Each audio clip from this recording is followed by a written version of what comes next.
आज के इस वीडियो में हम लोग फर्स्ट इक्वेशन ऑफ मोशन को कैलकुलस मेथड से डिराइव करने की कोशिश करेंगे।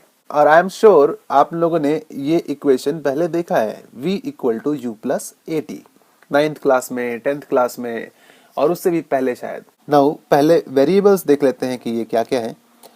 v मतलब है फाइनल वेलोसिटी, u का मतलब है इनिशियल यानी शुरुआती velocity, A stands for acceleration और T का मतलब है टाइम।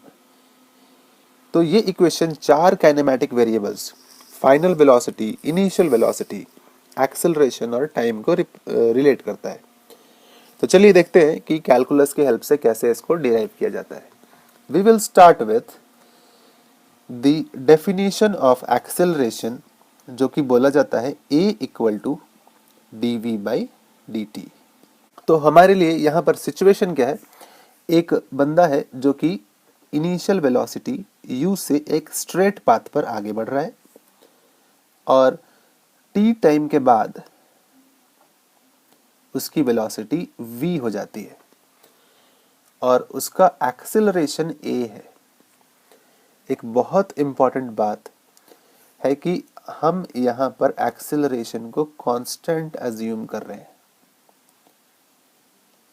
क्यों, ये डिराइव करते समय आपको पता चल जाएगा, but it is very important that acceleration is assumed to be constant.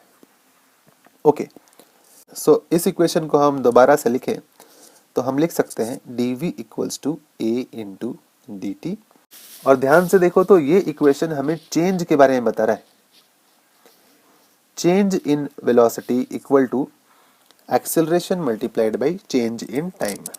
तो इससे क्वांटिटी की वैल्यू निकालने के लिए हमें दोनों साइड इंटीग्रेट करना पड़ेगा। वेलोसिटी जो है उसकी शुरुआती वैल्यू u है और फाइनल वैल्यू है v। इनिशियली टाइम क्या होता है, किसी भी प्रोसेस को शुरू करते समय टाइम का वैल्यू 0 लेंगे और टोटल टाइम जो लगा है वो है t। अगर आपने मेरा इंटीग्रेशन पर बेस्ड वीडियो देखा है तो वहां हमने डिस्कस किया था कि अगर इंटीग्रेशन साइन और d एक दूसरे के अगल बगल हो तो हम उसको कैंसिल कर सकते हैं। अगर आपने वो वीडियो नहीं देखा तो डू चेक इट आउट, उसमें काफी सारी अच्छी यूजफुल इंफॉर्मेशन है आपके लिए। सो लेफ्ट हैंड साइड को हम लिख सकते हैं v, जिसकी लिमिट्स होंगी फ्रॉम u टू v। मतलब ये v जो है v से लेकर u तक के बीच में वेरी कर रहा है। क्योंकि एक्सेलरेशन कांस्टेंट है इसलिए हम उसको इंटीग्रेशन के बाहर निकाल सकते हैं और लिख सकते हैं 0 टू t dt। ऐसा सिर्फ कांस्टेंट एक्सेलरेशन के लिए किया जा सकता है जो हमने इस डेरिवेशन में अज्यूम कर रखा है। एंड वंस अगेन इंटीग्रेशन और d को कैंसिल करके we can write this is equal to t, जिसमें हम 0 और t की वैल्यूज डालेंगे एंड मल्टीप्लाइड बाई a। तो left side of the equation will become v minus u और राइट साइड में हमारे पास होगा a इंटू t माइनस 0। और इसको सॉल्व करके हम लोग इस इक्वेशन को लिख सकते हैं v equals to u plus a t. That is the first equation of motion. Okay, now इस इक्वेशन से जुड़ी कुछ इंपॉर्टेंट बातें। फर्स्ट थिंग, ये एक वेक्टर इक्वेशन है क्योंकि इसमें इन्वॉल्व्ड क्वांटिटीज जैसे वेलोसिटी, इनिशियल वेलोसिटी, एक्सेलरेशन, ये सब क्या है, वेक्टर्स। तो अगर इसको वेक्टर फॉर्म में हम लिखेंगे तो हम लिखेंगे v vector equal to u vector plus a vector into t। Time एक वेक्टर क्वांटिटी नहीं है।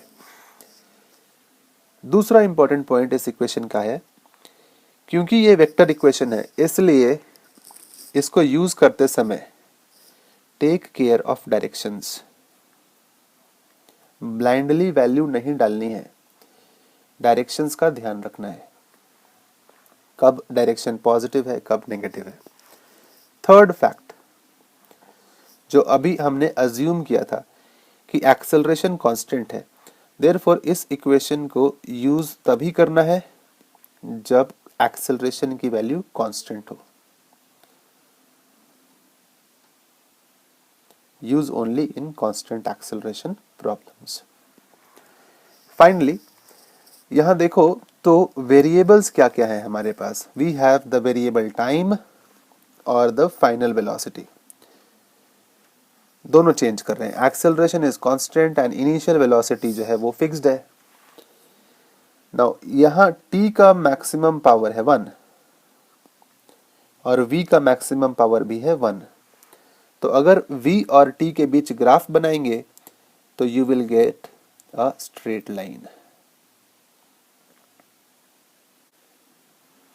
तो कुछ एग्जाम्पल्स लेते हैं और सीखते हैं कि डायरेक्शन का ध्यान रखने का क्या मतलब है। Let's see. मान लो कि हमारे पास एक ऐसी सिचुएशन है जहां पर राजू जेंटलमैन नहीं बना, जहां पर राजू u वेलोसिटी से, जिसकी वैल्यू है 5 मीटर पर सेकेंड, से चल रहा है। इसका एक्सेलरेशन 1 मीटर पर सेकेंड स्क्वायर है towards the right, and time जो उसने यहां से यहां पहुंचने में लिया है, लेट्स से टाइम है 2 सेकेंड्स, और हमें निकालना है कि इसकी वेलोसिटी यहाँ पर क्या होगी। तो जेंटलमैन बनने के लिए आपको इसका आंसर देना है। तो देखते हैं इसको कैसे सॉल्व कर सकते हैं। क्योंकि यहाँ पर v, u, a और t चारों क्वांटिटीज हैं, इसलिए we will use the first equation of motion, v equal to u plus a t. पहली चीज जो ध्यान में देने वाली है कि क्या एक्सेलरेशन कांस्टेंट है। हाँ जी, a का वैल्यू फिक्स्ड दिया हुआ है, डायरेक्शन भी फिक्स्ड है, तो हम ये इक्वेशन यूज कर सकते हैं। And if you put the values u towards the right, तो राइट हैंड की डायरेक्शन को पॉजिटिव मान लो। सो 5 प्लस a भी राइट की तरफ है, इसलिए उसको भी हम प्लस मानेंगे। तो 1 इंटू 2, एंड इससे हमको मिलेगा 7 मीटर पर सेकेंड। पर अगर इन्हीं वेरिएबल्स को हम दोबारा से लिखें कि कोई 5 मीटर पर सेकेंड से चला है और यहाँ पहुंचा, वहां पहुंचने में 2 सेकेंड्स का टाइम लगा, और एक्सेलरेशन की वैल्यू 1 मीटर पर सेकेंड स्क्वायर फिर से ले लेते हैं, बट इस बार एक्सेलरेशन पीछे की तरफ है।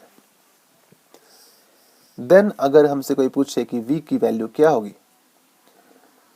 तो to find the value of v once again हम लोग ये इक्वेशन यूज करेंगे, v इज equal to u plus a t, and u की वैल्यू है 5 प्लस। नाउ अब देखो, अगर ये डायरेक्शन पॉजिटिव है तो एक्सेलरेशन जो पीछे की तरफ है उसको हम क्या लिखेंगे, माइनस। तो a की जगह पर लिखेंगे -1 इंटू 2, और आंसर आएगा 5 माइनस 2 इक्वल टू 3 मीटर पर सेकेंड। तो सेम वैल्यूज लेकर भी दो अलग अलग सिचुएशंस में जो वेलोसिटी का आंसर है वो डिफरेंट आया है। तो इसलिए डायरेक्शन का बहुत ही ध्यान रखने की जरूरत है। All the equations of motion are vector equations, तो हर एक में डायरेक्शन का ध्यान जरूर से जरूर रखो। अगले वीडियो में हम लोग सेकंड इक्वेशन ऑफ मोशन की बात करेंगे। सी यू।